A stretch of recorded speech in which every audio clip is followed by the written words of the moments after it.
Ens ha semblat molt xulo el lloc, aunque l'olor era una miqueta dolenta, i es veia el procés de com es crema el plàstic o es separa el plàstic del paper, etc.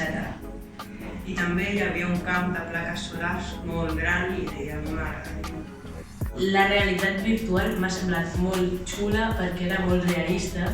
I també era molt xula perquè es feien molt bé les coses com es feien en la realitat.